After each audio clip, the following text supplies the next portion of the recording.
This is the Pro Perspective from House Pro, where home builders, designers, and industry experts share their views on running a modern firm. If you're a designer, you've no doubt given some thought at one point or another about how to bolster or diversify your sources of revenue. One idea that seems like a natural fit for many designers is adding retail.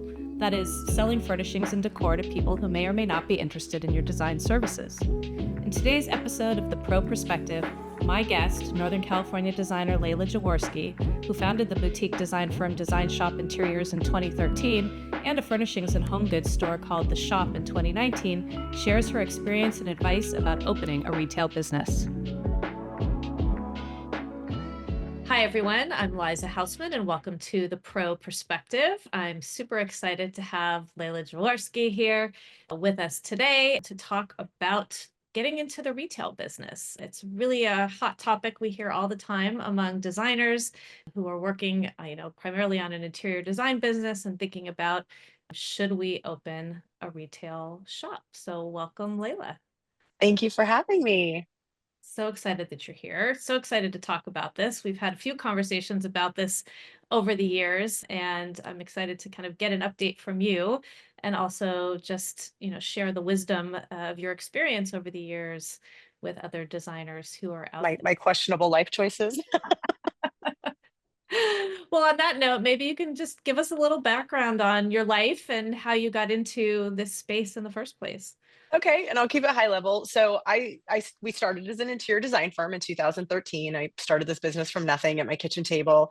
The design firm quickly grew over the years into a fairly large team. And 5 years ago, I kind of got this idea that, hey, maybe we should open a store. And that was because, we were already buying direct from manufacturer for our clients. And, you get all those DMs from people on Instagram every time a project photo goes up. Where do I get that sofa? Where'd you get that coffee table? And what people weren't understanding is, even though we didn't have a brick and mortar presence, that the clients were buying everything from us. We weren't going to the traditional retailers and hoping that they had what we wanted in stock. And so from there, I said, let's have a pop-up shop. And I went to Las Vegas market. I think I spent about $75,000, which was terrifying at the time. And our studio, where our offices were, we had this parking lot, and it's a beautiful property that we own. And we turned our parking lot into the most magical pop-up store.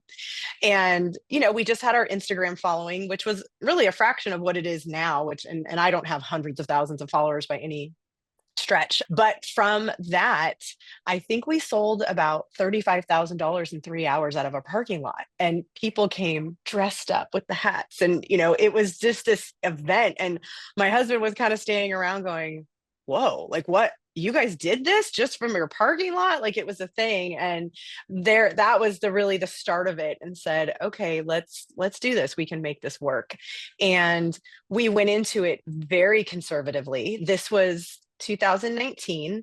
We rented maybe a 2,000 square foot space. I don't think it was even 2,000 square feet, but my rent was $2,000 a month, very modest. And we said, if anything ever happened, the design team could absorb this and we could just use it as a showroom. Like we'll be okay.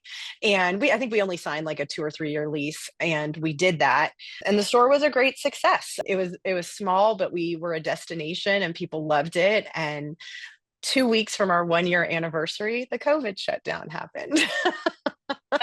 So before you get into that next chapter, which I know is fascinating, tell us a little bit more about the impetus to open it in the first place. So was it an additional revenue stream? Was it a way to get more visibility for the design business? What was tell us a little bit about your thought process there.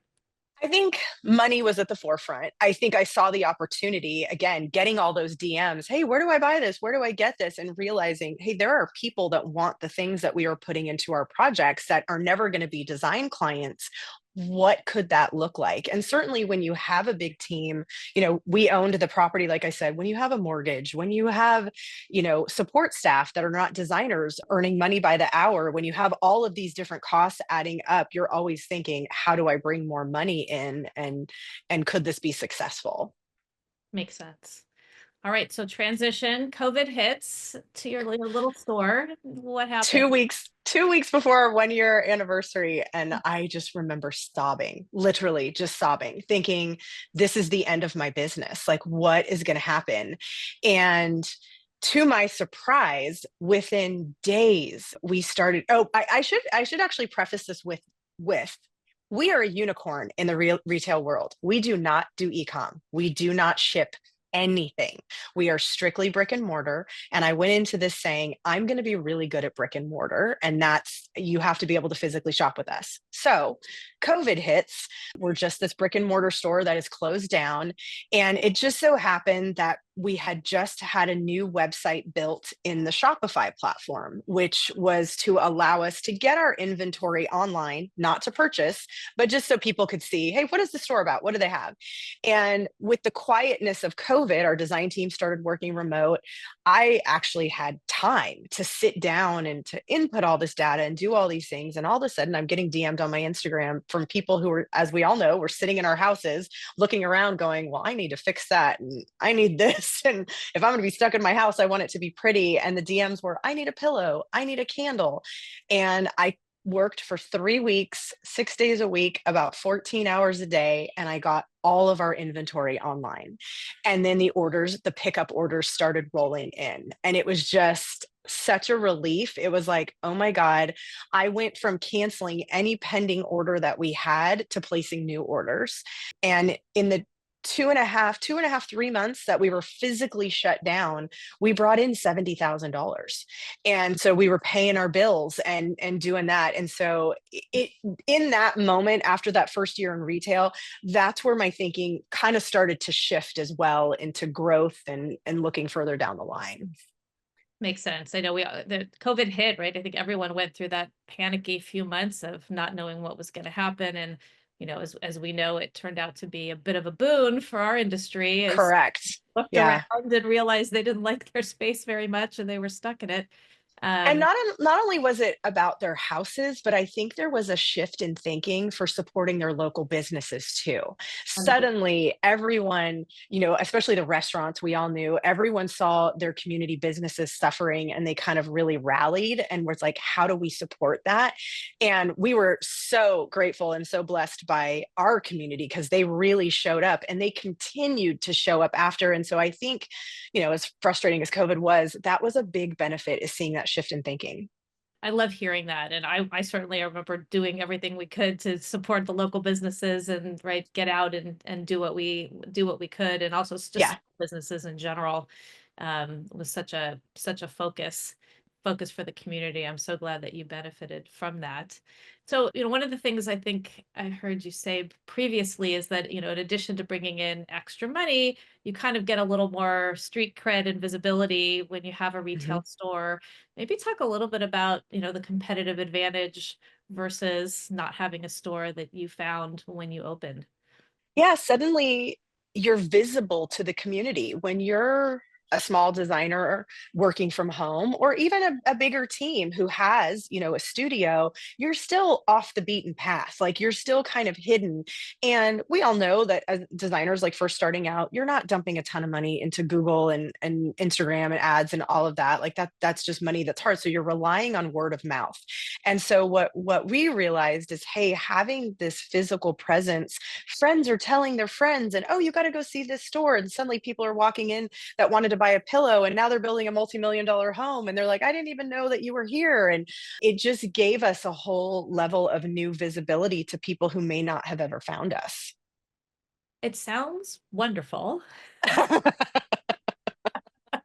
I'm curious, maybe talk a little bit about where you spend your time, or where is the time investment that comes with adding a retail arm to your So, business? great question. I no longer design anymore. And I realized, as our design team was growing and as we were launching this retail store, I was failing everybody. Like, you can only spread yourself so thin. And I was failing my child and my husband and my designers. And I kind of took a step back and I said, you know what? I don't need to design my own projects. Like, where does this team need me? They need a captain of the ship. I'm so lucky that we've always had this amazing team. And the design team has always been rather self-sufficient, but suddenly we were stepping into this retail role, and I was learning as I go. I'm a designer. I don't even know if I worked in a retail store, maybe when I was 16 years old. So it's not like I went into this with this huge retail background and I know all this stuff. I really was just taking what I knew about buying wholesale and markup and selling to our clients, and then trying to put it into this tangible brick and mortar. So I always said every day it was 2 steps forward, 4 steps back every day. And I still kind of feel like that sometimes. So it is scary. It takes a certain kind of personality. It takes money. It takes some fearlessness. You have to be okay with anxiety and a lot of sleepless nights. But if you can get through it all and you can learn your lessons, then it can be very successful. So before we get into kind of the best practices for making it successful, we'll go in kind of eyes wide open for folks and say, what are the risks or the downsides? Where are the scary pieces? For me, the money is always the scary pieces. Because we went into this very modestly with this smaller store, we funded everything with cash. We did not take out any loans. There was none of that. All the inventory, everything we paid for with cash. And we continued to do that. I want to say, I think it was about 3 years in that little space. And that's when I realized, I walked in one day and I just thought, we have outgrown this. We are bursting at the seams and I need a bigger space. And that was a whole other process. But at that point, then we did take a pretty sizable business loan that has a very sizable monthly payment. And now you have this business loan payment, and now your rent. I mean, I think we went from 2000 to maybe 15. I mean, we did this huge jump, but now you need more staff. So now your payroll's going up. Now your utilities have gone up. Now you need a different kind of insurance.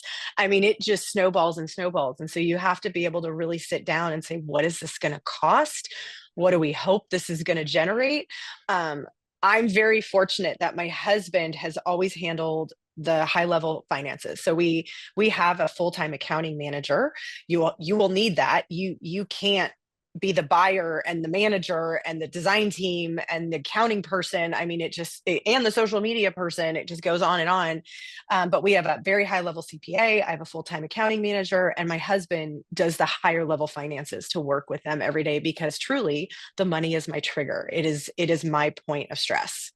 In terms of the, finding out what you don't know through this process, what were some of the surprises? And then, what do you think are some of the critical things that you need to have in terms of connections? For example, how valuable is your design background and the fact that you've been sourcing for years and you had some of these connections? Maybe talk a little bit about how that fit into, fit in or didn't fit in. Like, where was it applicable and where was it different? I think the connections and having your at least your starter accounts is critical. Many years ago, when we first stepped into wholesale, and my first market I went to, and I remember walking into the showroom and I looked at the girl and I go, I don't even know how this works. Like, what is this? And she was really sweet, and she goes, this is my first market too. And we're like, great, let's figure this out. And so I knew from that point on, it was critical that I have my own accounts. And I know that there are buying groups, and a lot of designers like to do that, and they're buying through someone else, but they're never building up their own account. And a lot of these vendors tier. So if you're just a designer, you're on the bottom of the rung in terms of wholesale pricing, where if you're a stocking dealer, you get a very different price point. And I see that conversation in the design world a lot, and designers are getting frustrated because they can't compete with certain retailers. But as a retailer, I started to see it on a whole different perspective. I mean, I'm now investing thousands of dollars sometimes with these lines to carry their samples and to have all these things on the floor. And so I appreciate the protection that they give me. But it is critical to have those resources early on so that you're building that credit with those manufacturers. And so then when you go in and you say, hey, I am going to open a store, like, what can you do for me? How can we work together? Part of my store, I have California's largest privately owned visual comfort lighting gallery, which was huge. Visual Comfort kind of made a shift, and they weren't, really giving designers accounts anymore. And I was, because of our brand and because of our footprint and everything, I was able to create this really beautiful lighting gallery at the time, and we're not online at that time. And Visual Comfort gave us permission to start to put some things online. We haven't done it yet, but they only had 25 approved online retailers in the world. Like, it's a big deal. So it was a big deal for us to be able to bring that into our store and know that nobody else around us has that. So finding those connections and those relationships with the right manufacturers for your brand are critical. Makes a lot of sense. It's nice that they look at it as a relationship. Obviously they're looking at the amount of, revenue that you're driving, you're driving for them, and that's driving your importance. But it's And we look at it as a relationship as well. And I will tell you, there's been a short list, but there's definitely been a list of manufacturers that I have cut ties with because I did not like how they treated the relationship. And if I felt like, if we were having damages or issues or things like that, and they just kind of want to wash their hands of it, that's not a relationship that I want. We have to be able to support each other. in terms of the best practices, we talked a little bit about how you did start conservatively and you started small. Maybe you can talk about the sort of stress level difference between small and large. But I'm also curious, did you think about your particular market? You're in Sacramento, California. Where does location fit in along with the sort of starting small, and how did you think about where to put your store? You know, I probably broke the rules and did the exact opposite of what you were supposed to do in terms of location and, walk-in traffic and whatnot.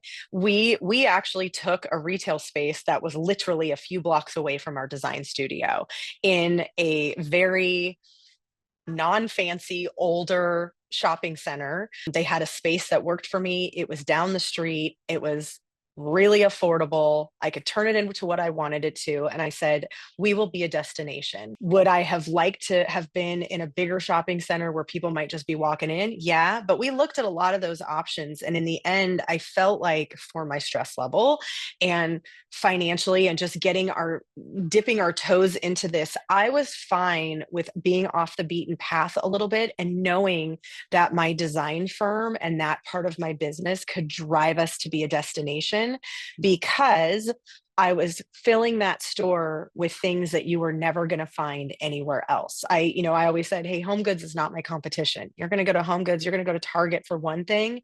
That's not what you're going to find in my store. And it worked. So on that note, I guess a little on that, you said you knew you could drive it to be a destination. What was your marketing strategy for it, and why were you so confident about that? I think because our design team and our design brand was growing so quickly and in such popularity, and people were loving the things that we were putting into our projects. I don't know that I had a marketing strategy. I have always said I'm kind of a build the plane while you're flying it kind of girl. One of our reps gave me a really great compliment once, and she was like, I've never seen someone as fearless as you. And it's not intentional. I think it's just my personality that I'm going to jump into something and I'm going to make sure that it works. I think that's the key thing, which is you're not stuck with your original idea, right? You're able to say, I'm going to figure it out, and I'm willing to change and adjust what I do. Like, I have some ideas, I'm jumping into it, I'm going for it. But if this doesn't work, I'm going to adjust. I think Evolution is critical. right, right. Yeah. Uh, I think one of the things you were just talking about was carrying unique items. Maybe talk a little bit. I know there's been evolution of what you stock, whether you're stocking custom things, how you think about that retail store versus what you're doing with your interior design business. So maybe share a little bit about Yeah. how you figured out what your retail market was and how it differed. This This was a hard financial lesson to learn because as designers, you are used to dealing with a clientele, typically with a bigger budget, and they're hiring you and they're paying you fees to design, and you're specking all this beautiful stuff that sometimes is at a very high price point or, even higher, moderate. Um, but when you have a retail store, you don't just want to cater to the 1% because there's a lot more 99 percenters than there are 1%ers. And we've always had, you've always been able to walk into my store and buy a $30 candle or even like a $10 little accessory. The mistake that I made was on furniture. And we were used to specking, higher. We all know that custom upholstery is the pricing is based on degrade of fabric. And we were always used to doing, the high-end linens and all the expensive fabrics on those sofas. And so stupid me, I went and bought well into the six figures of furniture at those really high price points, thinking this is what everybody wants. They love our photos and this is what they want from us. And I learned a big lesson. If you can have a sofa that can start in the $3,000 range, but you're putting those fabrics on that push it into the $7,000 range, that is a huge mistake on your retail floor. The retail customer is very different than the design customer, and you need to cater your inventory to the retail customer. So interesting. And do you ever get people coming in and wanting just a custom version of the sofa? And do you do that even if it's not a big design project, or no? Oh, yeah. Okay. Yeah. Part of the evolution of all of this. So I look at our business kind of in the two parts. There's the full service design team, and they don't work in the store. They have nothing to do with the store. Their office is in the back. We got a design studio. They're working with their clients, going through life. And then I have my retail team. And as part of our evolution, we slowly started to create some more scaled back design services that we offer out of the retail store through the retail team. But anybody can walk in and, my store is full of custom upholstery and chairs. And the two biggest brands that we carry are Rowe and Lee. And you can just walk in and work with one of my girls and buy a sofa just like you were. You can buy one off the floor. You can customize and special order. Or if you have a more tailored scaled back service of design, which we have found this to be very lucrative, we have services for that as well. Got it. So the fabric samples behind you, for example, are you can browse them if you're just coming in and. Correct. Yeah. Yeah, and actually, that's another lesson that we've learned. We've actually made this a lot easier. So I'm sitting in our conference room and I'm surrounded by all of our custom upholstery lines. Well, this can be really overwhelming for someone. So I actually have two baskets on the floor. One is for Rowe, one is for Lee. And in those baskets are the complete collection of all of their performance fabrics. 99% of the time, if we're doing a sofa, we're putting a performance fabric on it. There's no reason not to, but we have them grouped on different rings. And we have found that that is much more palatable for your typical retail customer to sit down with them and say, okay, you want a sofa? Let's focus on the color story of a performance fabric that you want. And instead of them looking at these huge walls, just going, oh my God, what do I do? It's a much easier experience for them. So you curate it a bit, even on the floor. Yep. Yeah. It's one of those things that's constantly changing. A change that I made about a year and a half ago. And if you are someone who's thinking about opening a store, work on your floor. Like, you might hire a team.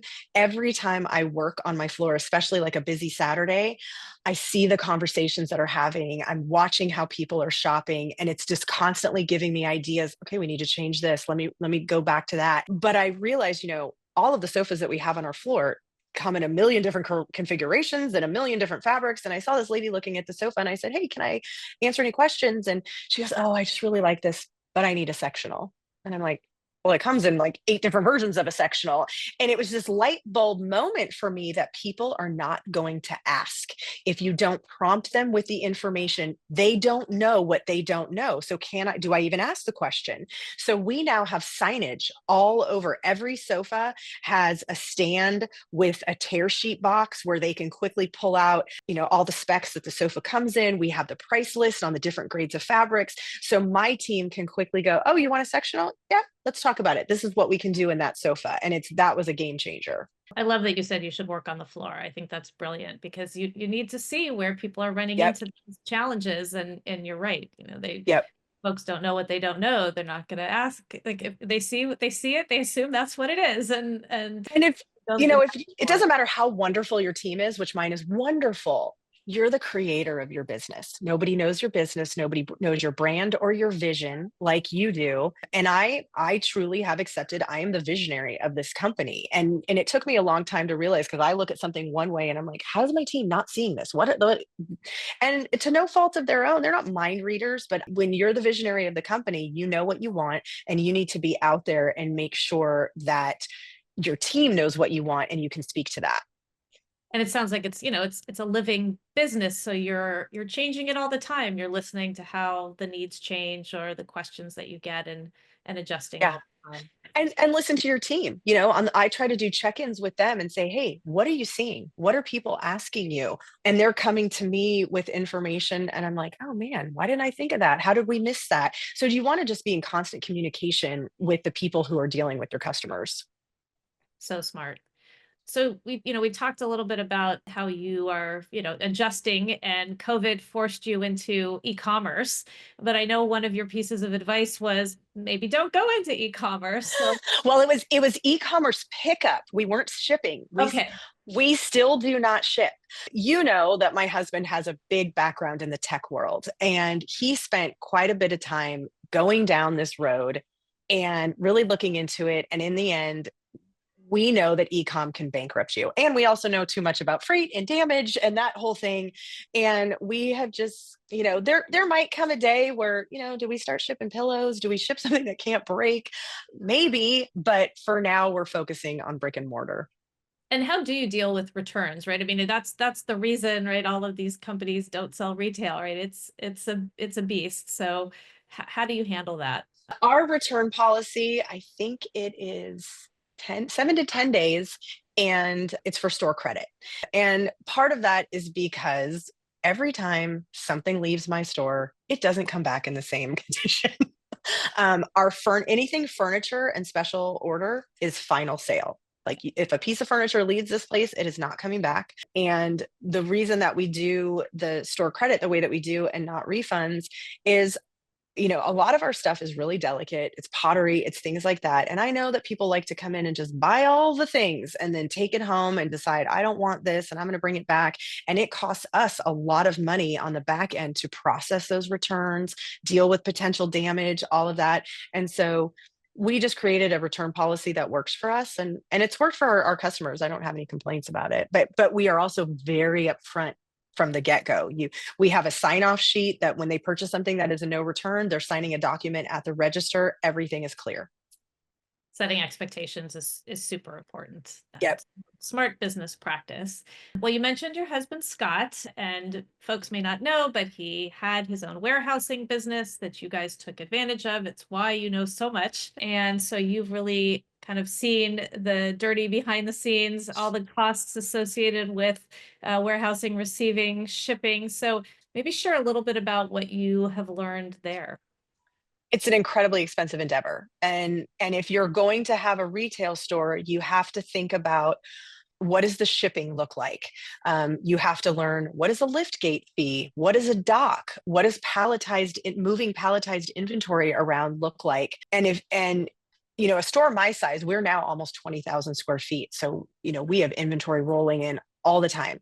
And with him selling his business, we've now had to change gears. But now that I know what inventory looks like, what that process looks like, I can gauge, what can I send directly to my store? What am I going to have to send to a warehouse? Because, I have one girl, sometimes three, working in the inventory room. I don't have a team of big guys to move huge sofas and pallets and all this stuff around.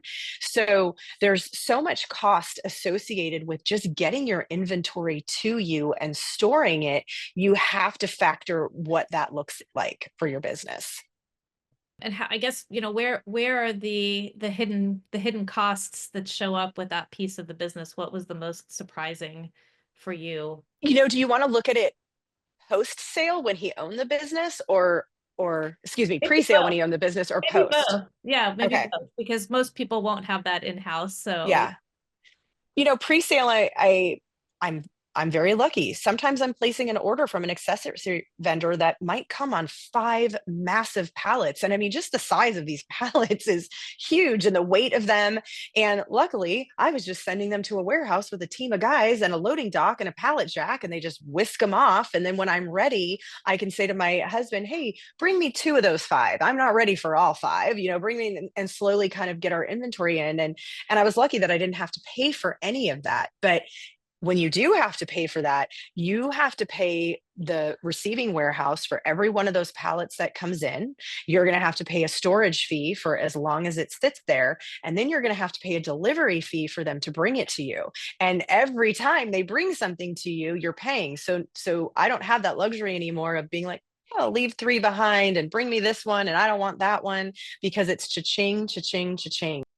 So now that you don't have your husband's warehouse to rely on, how have you changed your operations? Is it pricing? Is it how you bring the inventory in? Is it what you order? What's changed?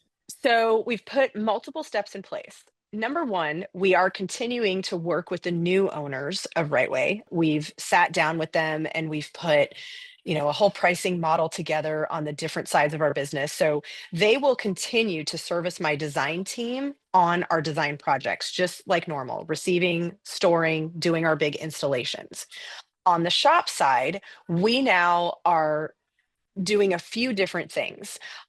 I try to send them as little as possible in regards to regular store inventory, whether it's furniture or palletized accessories, because everything that goes in is $25. So with this transition, we of course had deliveries that were still going to them. And I mean, I might have a box this big that got sent to them and it was $25, $25.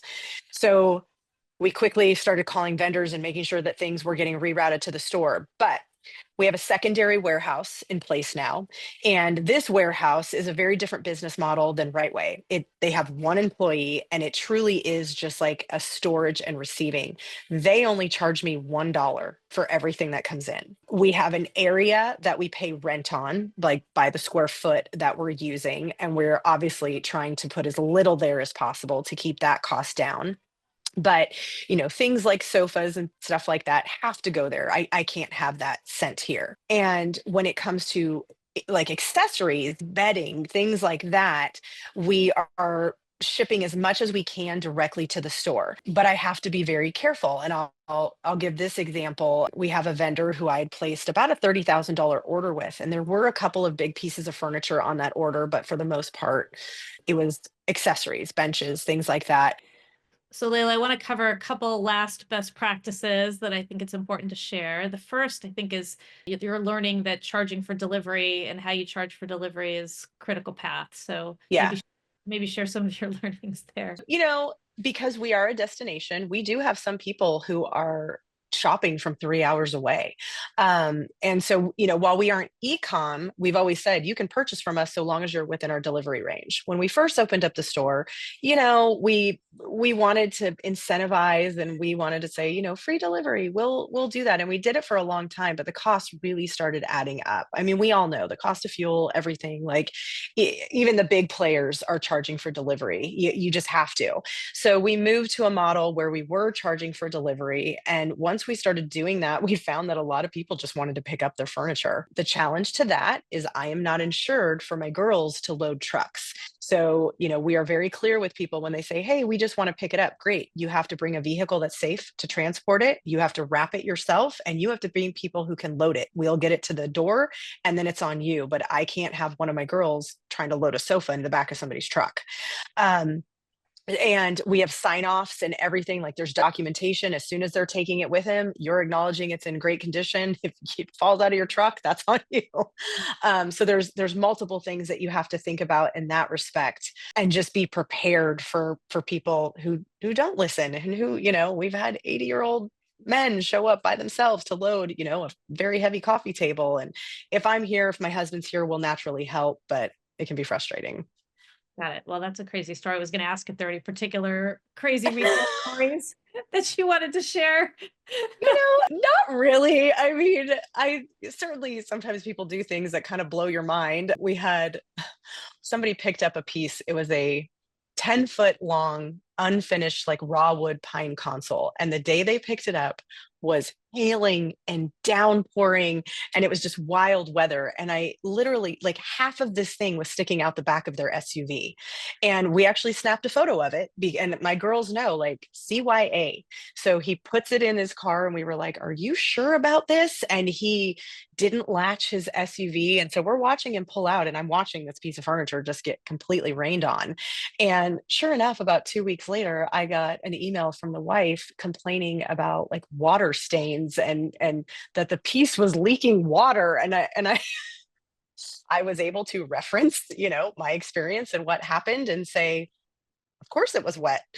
This is how he took it out of the store. So CYA, people, you always want to have processes and documentation in place that protect you.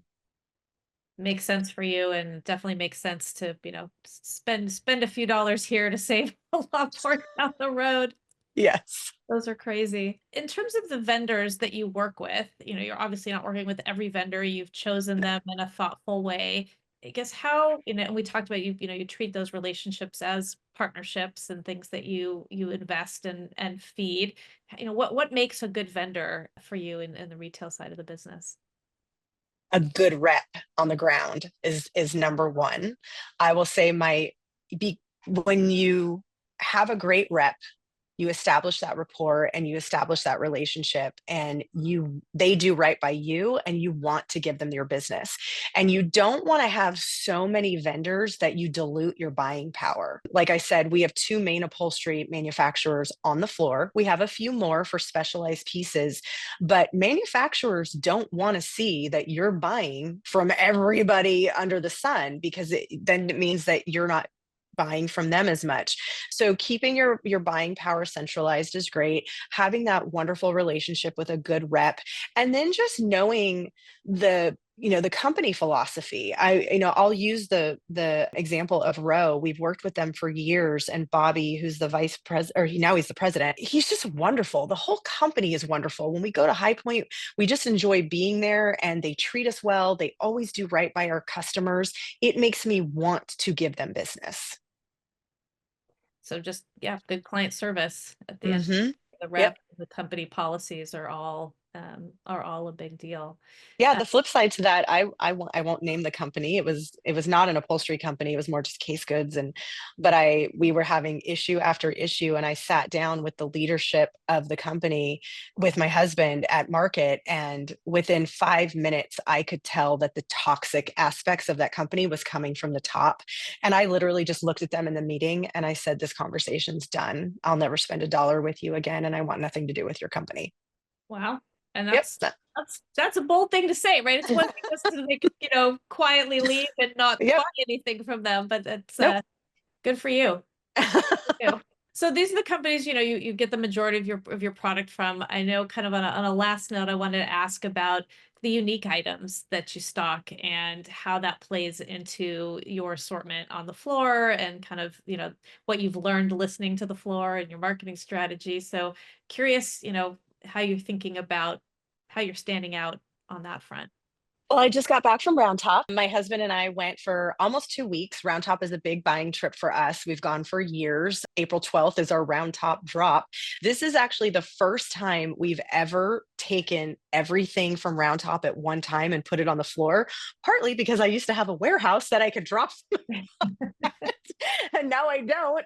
But we also just want to get it on the floor. But, we spent almost 2 weeks shopping Round Top, and my social media manager is pushing out the content and getting everybody excited. And, all these one of a kind pieces coming in, everything from like vintage pottery to big pieces of furniture.